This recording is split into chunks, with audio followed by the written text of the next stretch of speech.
Go and grab your Bewears merchandise today. There are t-shirts, sweatshirts, phone cases, and more, all with the link down in the description below. You do not want to miss out.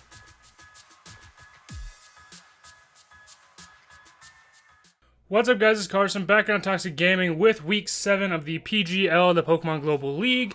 This week, and then 2 more weeks of regular season, and then playoffs. I'm not sure if we'll be in playoffs and stuff now, but just so you guys know, there will be a playoff season or playoffs part after this if we can make it. But we're actually fighting against Equa, coach of the Worchester Walreins. I believe is the way it's supposed to be said. And we're looking pretty scary against his stuff. Or scared against it, really. And I think the biggest thing that we were scared of his draft, he actually did not bring. The thing that I was at least the most afraid of going into this. And let me bring it up real quick for what he had. He had a combination of Buzzwole, Mega Alakazam, Superior, Crocodile, Florges, Heliolisk, Salamence, Darmanitan, Metagross, Omastar, Swellow, Cresselia. And I think the two I was most scared of was Salamence and Darmanitan, and then those combined with Buzzwole, Mega Alakazam, and Crocodile, I was probably the most scared of his entire team. But as we can see, he really only brought the Megazam and Crook, and then he brought the Serp, Omastar, Metagross, and the Cresselia, so I wasn't too worried going into it like this. But we actually have Eva Marie, our Vaporeon, leftovers, Scald, Ice Beam, Wish, Protect, 252 in HP, 212 in defense, and 44 in special attack. Pretty much a physically defensive Vaporeon, as it was kind of the best thing to deal with physically offensive Salamence, Darm, Metagross, and Crocodile. It was really the best thing we had actually to be able to take a hit and then scare it out. Hopefully we could wish past some things, stuff like that. Next we have Tapu Lele, or Tapu Lele. Leftovers, Sub, Moonblast, Psyshock, and Shadow Ball, 20 in HP, 252 in special attack, and then 236 with a Timid Nature. Basically, I was hoping I could get it in on like a Cresselia or something that can't break my sub unless it has investment, and I can quick sub and then just start clicking moves for Tapu after that. Really, that's all I was planning on doing with Tapu Lele. Mid-game wall breaking, if anything, and maybe be able to swing the game back for us if we need to. Next we have our Rude, the Tyranitar, Chople Berry, with Pursuit, Stealth Rock, Toxic, and Rock Slide, 132 in HP, 252 Adamant in attack, and then 124 in speed. Basically, I put the Chople Berry in there so we could guarantee to live a Focus Blast from Mega Alakazam, and then do hella damage with Pursuit, or if we can Pursuit Trap it. Stealth Rocks would be nice. Pursuit Trapping the Cresselia as well, even though it doesn't do as much. And then if he just brings in the Cresselia against us, we can Toxic it. Rock Slide for Stab to hit both Darm and Salamence. We still hit them pretty hard, even if they are the Intimidates and things like that, Intimidate Salamence. So we're not... Tyranitar's here to basically kind of mitigate the game, try to control it as much as possible.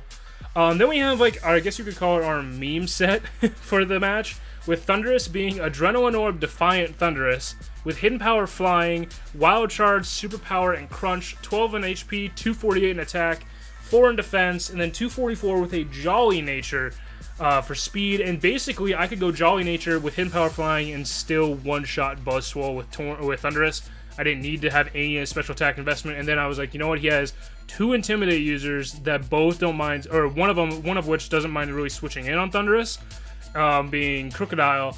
And then if he has Moxie Mence or DD Mence, it could just destroy Thundurus outright. So I wanted to go a Defiant Adrenaline Orb, get an attack and speed boost, and then Wild Charge, Superpower Crunch covers the majority of his team after that point, and then him Power Flying if we need it. Then we have Life Orb, Perfect 10, Sandrush, Excadrill, with Earthquake, Iron Head, Aerial Ace, and Swords Dance, 36 in HP, 252 attack and Adamant, and then 220 in speed. Basically, Aerial Ace for the Buzzwole and the Superior, Earthquake, Iron Head for the rest of the coverage. Pretty standard Excadrill, just with Aerial Ace instead of Rock Slide, as Rock Slide doesn't do anything to Buzzwole. And Aerial Ace, I believe, at +2 one-shots it, and then at regular attack, I believe it does like 90% max, or minimum, or something like that. It's a roll, I think, without any boosting. But then we have, finally, our Latino Heat Infernape with Rocky MZ, Iron Fist, with Mach Punch, U-Turn, Stone Edge, and Flare Blitz, 16 HP, 252 in attack, then 196 in Jolly Nature, basically Z Stone Edge, to be able to take out Darm and Salmons outright, and then we don't risk missing with Stone Edge later down the line. Mach Punch for priority, Flare Blitz and U-turn things as they go. But I was really excited going into this battle. I was like, we think we have a pretty good matchup just from the team standpoint. So I'll meet you there when we get to the battle. Okay, guys, we're back here in the battle, and you can see we're being challenged by Trainer Aqua and everything. He is actually going to lead out with his Metagross first turn, which I was guessing if he would have, out of his team, it would have been Meta a Crocodile first turn. But then I will lead out Vaporeon as we see, and I might have no problem going into this, and I have a feeling he's going to switch out. So he actually goes and quick Stealth Rocks, get those up first turn. I was not ready for that. I had a feeling he wouldn't want to risk getting a Scald Burn or anything, so he just switched out into Superior right away to catch the Scald. So I clicked Ice Beam, a little bit of an over prediction on my part so early in the game. Now I'm like, I kind of have to quick Scald, and he just goes for the Earthquake. I'm hoping for Scald Burns at this point on this Metagross just to basically cancel this thing out as much as possible. We see that he's Life Orb, so these Scald will still hurt even if he isn't going to get the burn, and he doesn't. So right now we're in not the best of shape. He can bring in Superior at any point. We get a little bit leftovers recovery, but really we're not in the best of shape right now. He pulls the switch now into Omastar, which was a little surprising, as I was like, I'm still going to fire off Scalds. I want that burn. And I was like, you know what? No. Probably should go for the Wish. Maybe just predicting the switch, I can protect the next turn to guarantee I'm up, or I can make the switch and get something at full health, or get it back close to full health. And now I'm looking at Calyx, and this thing gets two-shot by Scald from me. He goes for the Shell Smash, trying to set up, thinking maybe I would pass it into something else. And I decided, you know what? You can do your attack raise. You can do all that. You can waste your White Herb this early in the game, because I don't even care if you outspeed me. Scald two shots. Like, it doesn't matter at this point. You can't touch me unless you have Hidden Power Grass or Electric. Neither one kills me from full range, and you die to Scald. Or more than likely a roll, but if I get a burn and a low roll, he dies. If I get a mid roll and no burn, he dies. High roll, no burn, he dies, etc. He goes for the Ancient Power, does 50%, does a decent chunk, and I get the kill with the Scald. So really, I wasn't too afraid of the Omastar at any point. The Shell Smash, if I would have switched out, maybe would have been a little fearful, because I might have gone into like T-Tar, and then really had a problem. But he goes now into the Superior, which I thought he was going to turn 1. And I'm sitting here like, okay, what is he going to do? Probably Leaf Storm. I'm going to Protect. I wanted to scout, really scout to see what he was going to do. If he was going to go for the Leaf Storm or not. He goes for Glare, and I immediately know I can go into Thundurus. That this thing, more than likely, its only other coverage move besides Leaf Storm is like a hidden power Fire of some sort or a Dragon Pulse. It's not an all offensive Superior for attacking moves Superior. So I go into Thundurus right now. Kind of trying to bait him to pull the switch out right now, and he goes for the Leaf Storm and misses, which was huge because I could live one Leaf Storm, I couldn't live a +2 one. So he goes for the switch out, not wanting me to, thinking I'm going to paralyze him with the T-Wave, and I go right for the Hidden Power. It shows to this that it could still be the Hidden Power Ice. It doesn't show him that's Hidden Power Flying or anything like that, which against this team is pretty useless just for the Superior, really. But I decided to switch out now against the Crest, go back into my Vaporeon. He really can't touch me with much. I don't mind having Vaporeon right here. He actually right now pulls the double back into Serp. Great play on his part. Makes me have to really wonder what I want to do again. And here I was really debating between clicking Protect to Scout again, or to Wish, or to Ice Beam. It was one of those three, and I decided, you know what, I'm going to Protect. I want to get that leftovers a little bit, because I believe the roll was I could live after one leftovers thing, and he sets up a sub. And right now I'm thinking, well, Vaporeon's dead. If I live the one Leaf Storm that I'm hoping to try to live, because he's not a Life Orb set, I can break the sub with Ice Beam, but I probably should have just clicked Ice Beam there. I should have just gone for it and gone in the offensive with Vaporeon, but he goes for the Leaf Storm now, doesn't miss this one, and it's actually going to take out my Vaporeon, which means that really nothing is stopping Metagross at the moment as far as taking a hit from it. But he now gets his boost, he gets his leftovers back, he's behind the sub, he's fucking perfectly happy, and I have nothing on my team that can actually outspeed it outright. So what I have to do is go into my Infernape, take the Rocks damage. I have to U-turn to break the sub, even if he's going to Leaf Storm, and he gets the Leaf Storm again, so now he's up to +4.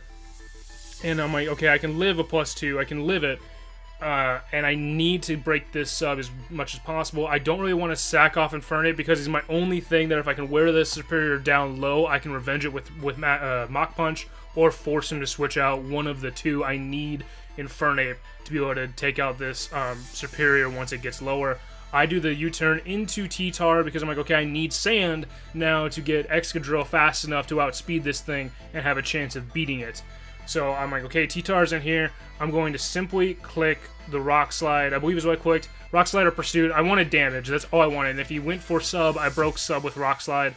So I just wanted to get damage on this thing. If he killed me, fine. I go out into Excadrill. He actually decides to go for the Leaf Storm, and now he's up to fucking max. Like, he takes out T-Tar pretty easily. I was hoping that maybe T-Tar would pull something out of his ass and live on like 1 or 2 HP. But he actually does kill me with that. He's buffeted by the Sandstorm, which is kind of balanced out by the leftovers recovery that he got this turn. And with my Excadrill, I know I can't set up because he can just kill me in one shot. I have to click Aerial Ace. And I believe from here, depending on his set, it was a roll to kill Superior. I needed like the highest of high rolls to be able to do it. And Superior, as you can see, stayed alive for this point. I lost some, Life Orb recoil, but that really doesn't matter in the fact that his Leaf Storm's just going to one-shot me anyway. But now it's like, okay, I have to bring in Infernape. I have to hope I live Rock's damage, and then I have to be able to, I have to quick Mach Punch. Like, it's things that I have to happen. And Infernape is low enough that I'm like, if I don't live Rocks, I lose. Straight up right here. So I bring in Infernape right now. I'm at 21 HP now. It did 19, and I lived on 2. So now I'm forcing him to either decide to sack this thing or switch, and he decides to pull the switch into Crest, let me die to Sandstorm, as I had no other player that clicking Mach Punch. If I clicked anything else, guessing a switch out, and he stays in, I lose the game. Like, there's no point of me playing this game anymore at that point. But sadly, Latino, he goes down without being able to revenge that Superior, but also the Superior was forced to switch out, so it's not at its +6 danger levels anymore. But I go into Tapu Lele now, and I'm like, okay, I can do what I was planning with Lele. I can set up a sub on this Crest, and he can't break it unless he's invested. If he's invested, I know he's not that bulky, so I can actually hit harder with Shadow Balls and stuff. So I go for my sub this turn, just to, get that protected sub, and he actually T-Waves. Maybe thinking I was a Scarf Lele set to be able to slow me down, but thanks to that T-Wave, I now have a free sub up. I can simply spam Shadow Ball from here on out. If he brings in Crook, Moonblast kills. I have no problem. He switches out now into Alakazam, which is not going to appreciate the Shadow Ball at all. So basically, Tapu Lele is here, and I'm like, okay, I have a chance. If everything goes right, there's a chance that I can do this. And we see how much Shadow Ball does, and we're like, okay, this Alakazam's dead. He can break my sub with his own Shadow Ball. If he clicks anything other than Shadow Ball, it should not break my sub. Or maybe a Mega Alakazam Psychic. Like, let's be honest, maybe a Mega Alakazam Psychic could beat my sub. But really, his best play is the Shadow Ball. He traces my Psychic Surge, which, okay, that'd be kind of scary if we didn't already have the terrain up. But he actually goes for his own Shadow Ball right now. Will break my sub, which, thank God, I still had that sub up. And even though it's faded away now, I know I two-shot him with Shadow Ball. Maybe the proer play would have been the quick sub, but then I was just weakening myself without killing this Alakazam. Wouldn't have made it totally worth it, so I got the Mega Alakazam out of the way as soon as possible. And I'm like, okay, he's probably going to go Crook or Metagross. If he goes Metagross, we see that he has leftovers, or he's Life Orb Metagross, and I beat him. Crook, I beat with Moonblast, and I live Knockoff. If he's Scarf Crook, I live Knockoff. We see that he's Scarf. We see that he clicks Knockoff. And we see it's a fucking crit. We see that it's a goddamn crit that beats Tapu Lele. And really, if I live that, I kill him with the Moonblast. He can revenge me with the Superior, but I would still have had Thundurus here to scare him of T-Wave. It would have been more mind games. Even though I didn't have T-Wave, it would have been a little bit more mind games playing around it. He's just gonna quick Knockoff. He won the game at this point with that. With the crit, he guaranteed the win. Without it, it was still a toss-up. It could happen. It may not happen. But again, good game to him. I believe it was a 3-0. I believe all that was left was the or 4-0. I believe all that was left was the Crest, Crook, Superior, and the Metagross. Still, good game on his part. Wasn't the best as far as my own plays. His sub on my Protect was probably the best play of the actual game for him. And then I needed to sub on the Crest and then dodge that T-Wave. That was really the best plays on either side. But let me know down below what you guys think. Make sure you pick up your Chicago Bewears merchandise that's mentioned in the beginning of the video. And tweet at me if you do. Tweet at me if you do get it. And tweet at me if you buy it. Tweet at me if you get it, when you get it. All those things I want to see. So, Anyway, thank you guys for coming out. I'm Carson, this is Toxic Gaming, and as always, you guys stay toxic. We'll see you guys.